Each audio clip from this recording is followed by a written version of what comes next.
Assalamualaikum warahmatullahi wabarakatuh. Bertemu kembali di channel Kurnia Sains bersama Pak Hadi ya. Dalam video kali ini Pak Hadi akan membahas tentang sifat koligatif larutan yaitu penurunan titik beku atau delta TF ya. Di mana penurunan titik beku atau delta TF ini adalah selisih antara titik beku pelarut dengan titik didih larutan. Nah, F sendiri itu berasal dari kata freeze, artinya membeku. Makanya, di sini Pak Hadi tulis rumusnya adalah delta TF. F-nya dari kata freeze atau membeku. Nah, ini adalah rumus singkatnya yaitu delta TF sama dengan TF1 dikurangi dengan TF2 ya. Delta TF itu menunjukkan penurunan titik beku, satuannya derajat Celcius.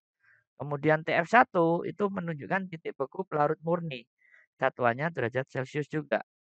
Begitu juga TF2.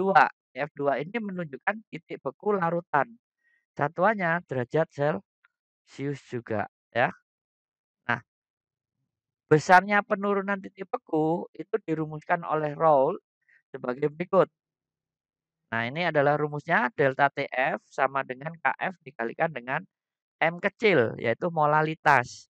Di mana M kecil ini kalau kita uraikan itu menjadi M sama dengan gram zat terlarut, yaitu Pak Adi pakai simbol GR dibagi dengan massa molekul zat terlarut dikalikan 1000 dibagi dengan massanya pelarut ya atau P ya. Sehingga kalau rumusnya ini kita masukkan ke yang warna hijau nanti berubah menjadi seperti ini. Jadi delta TF sama dengan KF dikalikan massa zat terlarut dibagi dengan massa molekul relatif zat terlarut dikalikan 1000 dibagi dengan massa pelarutnya yaitu P ya. Nah, ini adalah keterangannya. Delta TF menunjukkan penurunan titik beku, satuannya derajat Celcius, sedangkan KF itu adalah tetapan penurunan titik beku molal, satuannya derajat Celcius per molal. Kemudian M adalah molalitas, ya, satuannya lambangnya M kecil atau molal. Kemudian ada GR, ini menunjukkan massa zat terlarut, satuannya ada gram. Kemudian MR ini menunjukkan massa molekul relatif zat terlarut, ya.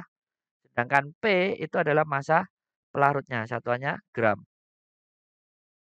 Nah, ini adalah tabel harga KF. Hanya bergantung pada jenis pelarut, ya. Yang pertama nama pelarutnya air. Nah, kita ketahui air itu titik bekunya adalah 0 derajat Celcius. Kemudian harga KF-nya adalah 1,86 derajat Celcius per molal. Kemudian nama pelarut etanol yang kedua ini adalah titik bekunya minus 1,15 ya. Kemudian harga KF-nya 1,99. Kemudian ada benzena, ini titik bekunya adalah 5,5, kemudian harga KF-nya itu 5,07. Nah, berikutnya ada asam asetat. Titik bekunya 16,6, harga KF-nya 3,06. Nah, kemudian ada fenol, nama pelarutnya itu titik bekunya adalah 40,9 derajat Celcius. Kemudian harga KF-nya adalah 7,4 derajat Celcius per molal. Nah, kemudian yang terakhir adalah nama pelarut naftalena. Ini titik bekunya adalah 80,2, kemudian harga KF-nya adalah 6,92. Nah, ini adalah tabel KF ya, yang bergantung pada jenis pelarutnya. Jadi masing-masing pelarut punya nilai titik beku sendiri dan harga KF-nya yang sendiri pula. Nah, kita coba latihan soal. Di sini Pak Adi udah siapkan 3 soal ya. Ini nanti yang Pak Adi bahas sedikit ya. Nah, sebelum kita bahas, jangan lupa dukung channel ini dengan cara klik tombol subscribe dan like, dan jangan lupa tulis komentar positif. Oke, kita langsung ke pembahasan soal.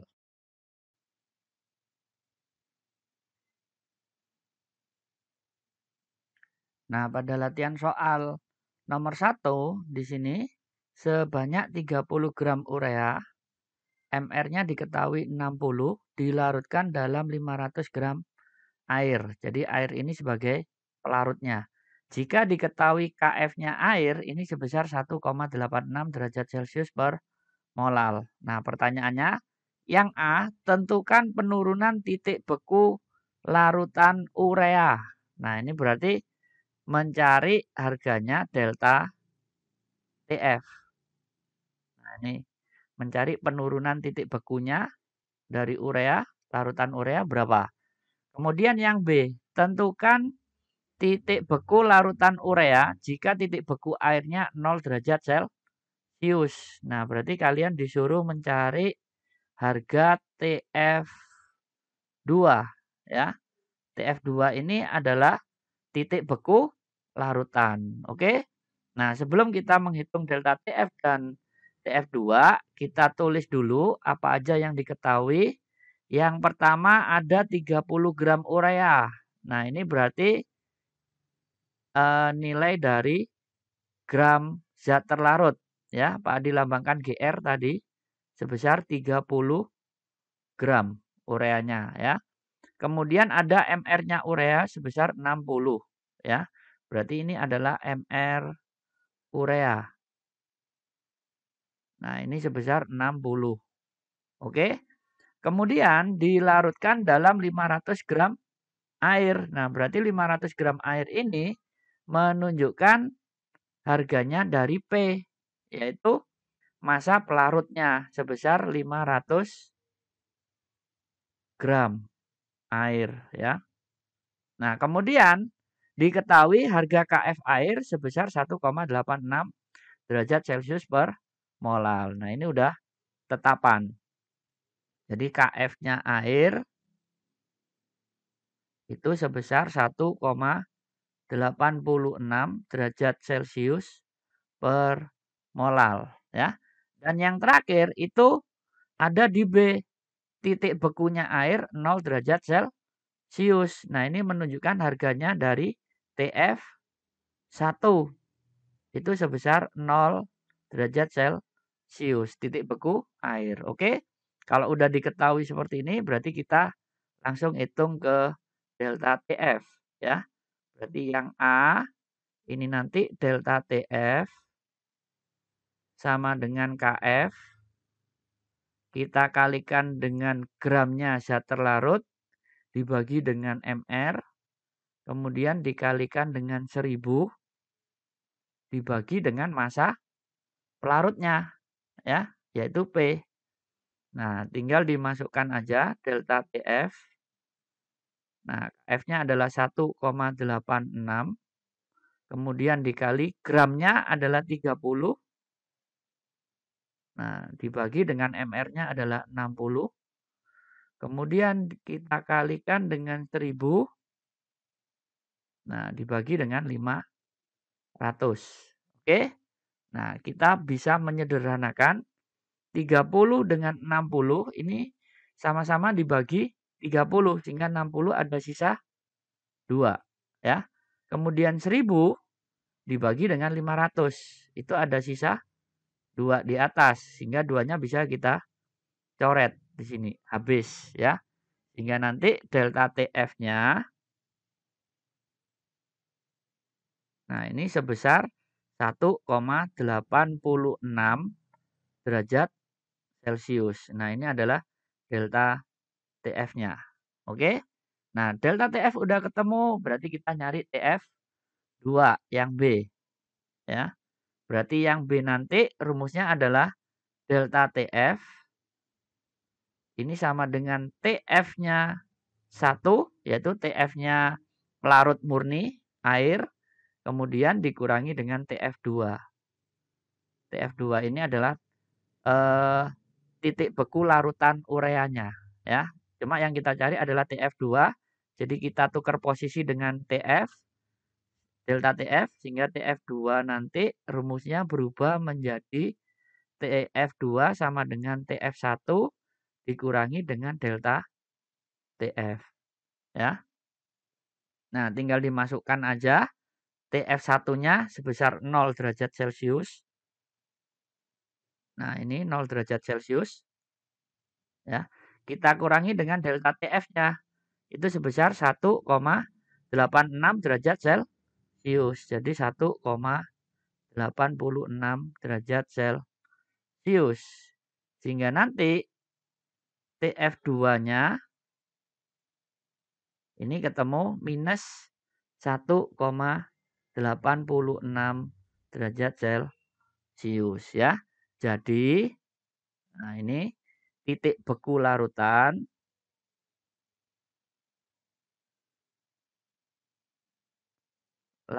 urea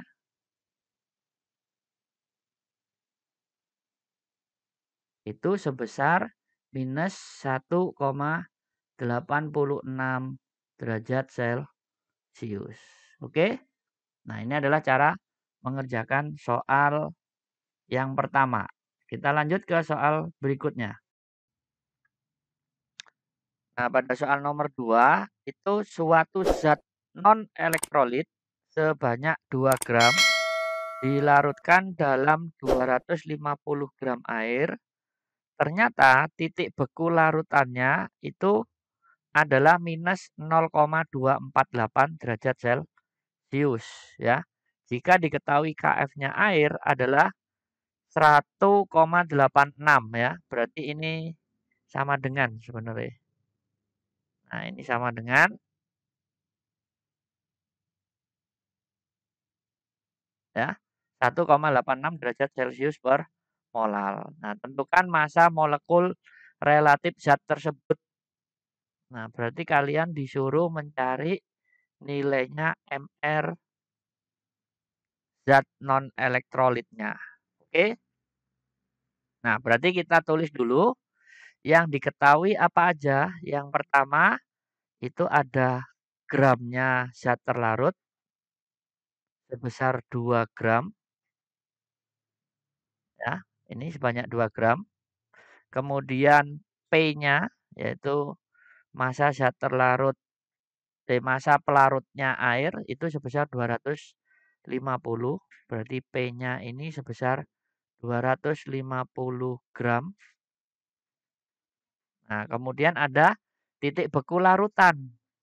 Titik beku larutan ini adalah TF2 ya. TF2 itu minus 0,248 derajat Celcius. Nah, terus harga KF-nya air. Nah, KF-nya air diketahui sebesar 1,86 derajat Celcius per molar. Oke.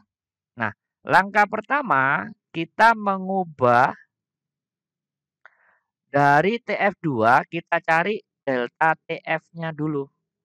Berarti nanti mencari delta TF ini di soal ini. Nah, rumusnya adalah TF1 dikurangi dengan TF2 ya. Nah, karena di sini pelarutnya air, berarti nanti TF1-nya itu pasti 0 derajat Celcius. Nah, berarti nanti ini adalah 0 dikurangi dengan minus 0,248 derajat Celcius. Ya, ini juga derajat Celcius. Sehingga nanti min kali min jadi positif. Jadi harga TF-nya nanti, delta TF-nya adalah 0,248 derajat Celcius. Ini adalah harga TF-nya. Nah, harga TF-nya udah ketahuan sekian, udah diketahui sekian. Berarti kita tinggal mencari harganya MR ya. Kita masukkan ke rumusnya MR yaitu TF, delta TF. Ini rumusnya sama dengan KF dikalikan gram zat terlarut dibagi MR yang kita cari. Kemudian dikalikan 1000 ya, dibagi dengan E. Oke. Nah, tinggal kita ubah delta TF-nya diketahui 0,248 derajat Celcius. KF-nya adalah 1,86 derajat Celcius per molal. Nah, kemudian dikalikan gramnya adalah 2 dibagi mr ya, dikali 1000 dibagi 250 P-nya, nilai P-nya ini ya. Nah, kita sederhanakan berarti nanti 1000 dibagi 250 bisa kita coret ini. Ini kita coret, jadi sisanya adalah 4 ya. Kemudian mr dengan 0,248 ini kita tuker posisinya aja ya.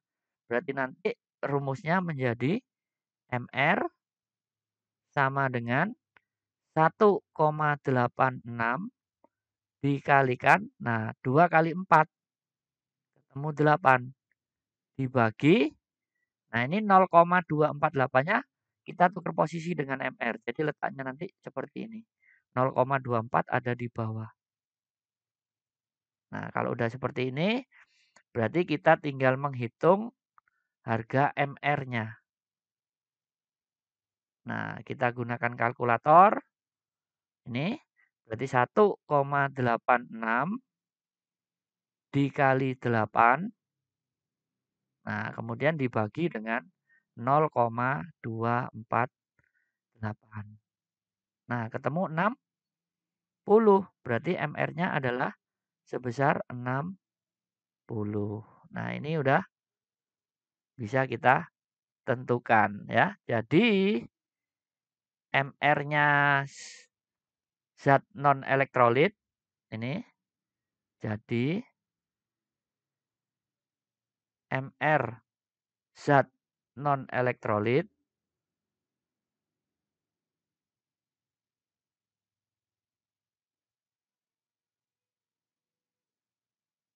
ya sebesar 60. Oke.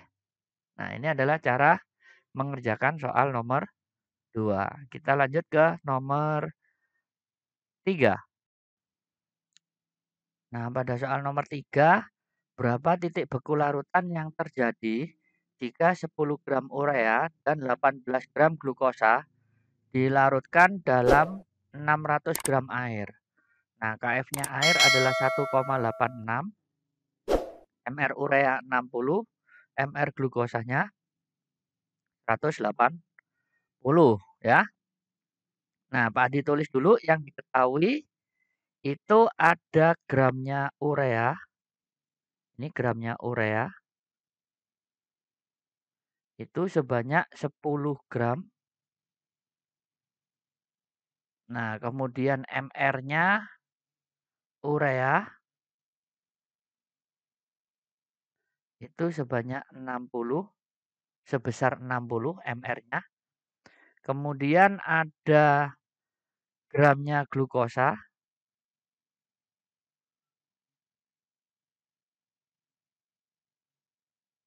Gramnya glukosa sebanyak 18 gram. Sedangkan mR-nya glukosa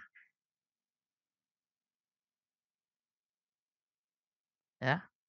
mR-nya glukosa ini udah diketahui sebesar 180. Nah, kemudian ada masanya pelarut air yaitu sebesar 600 gram.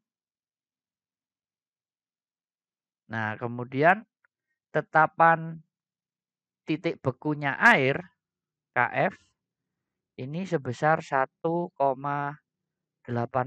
derajat Celcius per molal ya. Nah, karena pelarutnya pakai air, berarti kita tahu bahwa titik bekunya air ini TF1, titik beku pelarutnya air itu sebesar 0 derajat Celcius. Nah, ini yang udah kita ketahui. Nah, pada soal nomor 3 ini dikarenakan ada 2 jenis zat terlarut yaitu urea dan glukosa. Berarti ini kita mencari molalitasnya, kita gabung rumusnya. Eh, ditulis rumusnya seperti ini nantinya. Molalitas M kecil sama dengan kurung buka. Nah, ini gramnya urea. Gramnya urea kita bagi dengan mR urea ya. Kemudian kita jumlahkan dengan gramnya glukosa.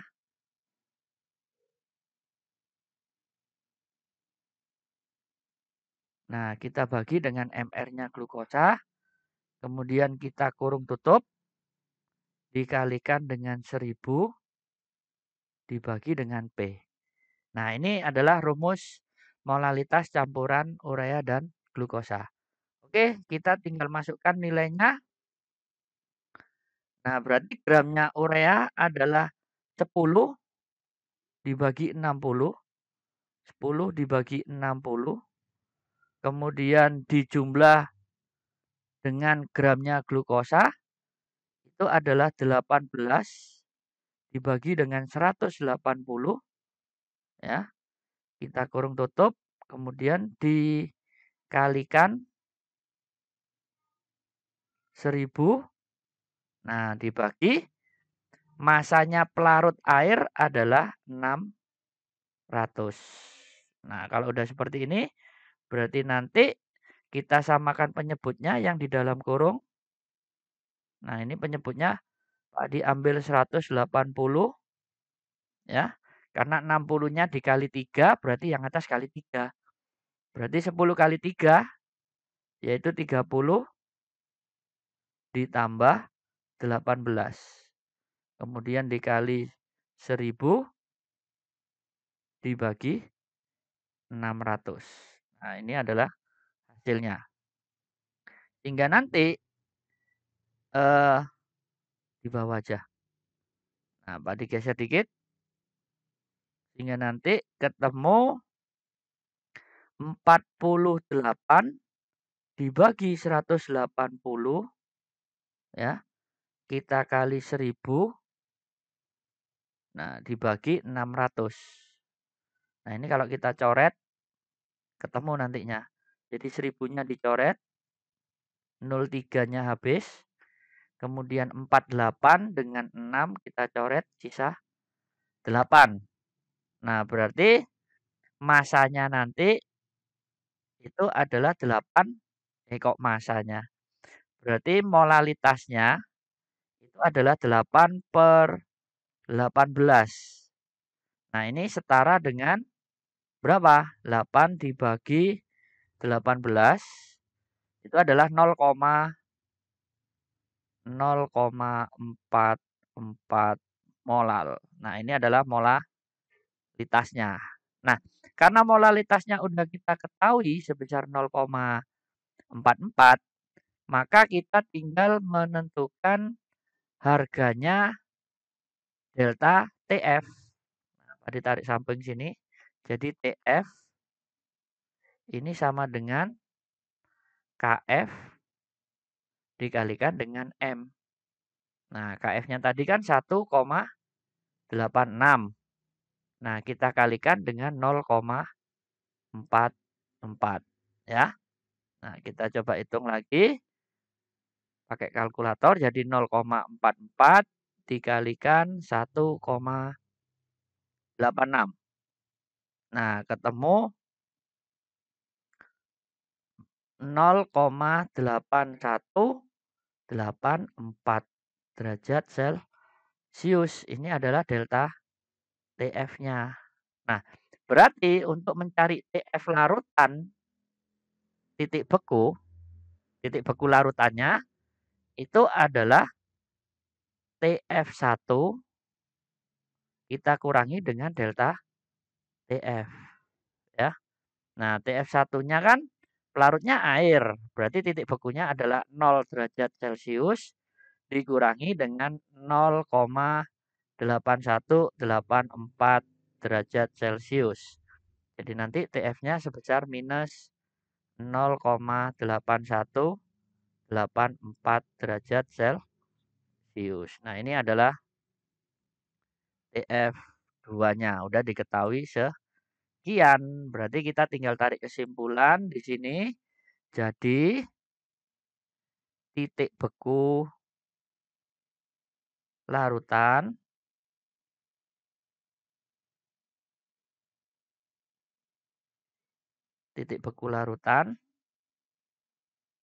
sebesar minus 0,8184 derajat Celcius. Nah, ini adalah cara menentukan atau mengerjakan soal nomor 3 apabila kita diketahui zat terlarutnya ada dua macam, urea dan glukosa. Ya, oke. Semoga bisa dipahami langkah-langkah pada nomor 3 ini. Langkah-langkah untuk mengerjakannya. Ya. Nah, dan jangan lupa silakan share video ini apabila bermanfaat buat kalian. Oke, Pak Adi akhiri dulu pembahasan sifat koligatif larutan untuk penurunan titik beku larutan ya. Saya akhiri. Assalamualaikum warahmatullahi wabarakatuh.